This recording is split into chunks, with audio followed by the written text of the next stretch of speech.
میں نے بڑی پیاری چیز پڑھی، پڑھنے کے بعد میرا دل ہل گیا۔ میں چاہتا ہوں کہ وہ بات میں آپ کے سامنے بھی رکھوں۔ دیکھیے کتنی پیاری بات، اللہ تعالیٰ نے مخلوق کی خدمت کو خالق کی خدمت قرار دیا ہے۔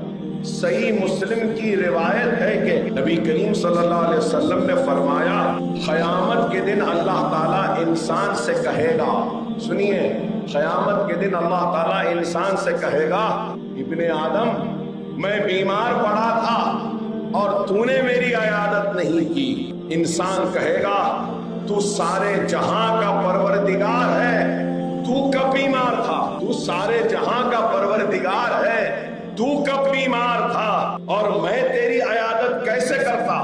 اللہ تعالیٰ فرمائے گا، کیا تجھے معلوم نہیں تھا کہ میرا فلاں بندہ بیمار ہے لیکن اس کے باوجود تو اس کی مزاج پرسی کے لیے نہیں گیا، تو اس کی مزاج پرسی کو نہیں گیا، اگر تو اس کے پاس جاتا تو مجھے وہاں پاتا، اگر تو وہاں جاتا تو مجھے پاتا۔ کیا پیاری حدیثیں دیکھی۔ پھر آگے سنیے، اللہ تعالیٰ فرمائے گا، اے ابن آدم میں نے تجھ سے کھانا مانگا اور تو نے کھانا نہیں دیا۔ انسان عرض کرے گا، اے رب العالمین تو کب بھوکا تھا اور میں تجھے کیسے کھانا کھلاتا؟ اللہ تعالیٰ فرمائے گا، کیا تجھے یاد نہیں کہ میرے فلاں بندے نے تجھ سے کھانا طلب کیا تھا لیکن تو نے اسے کھانا نہیں دیا، کھلایا؟ اگر تو نے تو اس کا سوال پورا کیا ہوگا تو آج اس کا جواب یہاں پا۔ آپ اندازہ لگاؤ۔ اور پھر اللہ فرمائے گا، اے ابن آدم میں نے تجھ سے پانی مانگا لیکن تو نے مجھے پانی نہیں دیا۔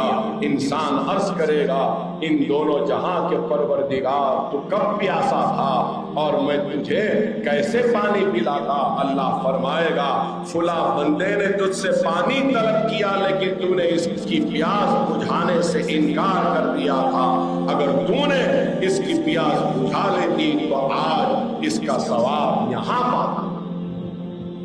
یہی مجلس اتحاد المسلمین کا نظم العین ہے۔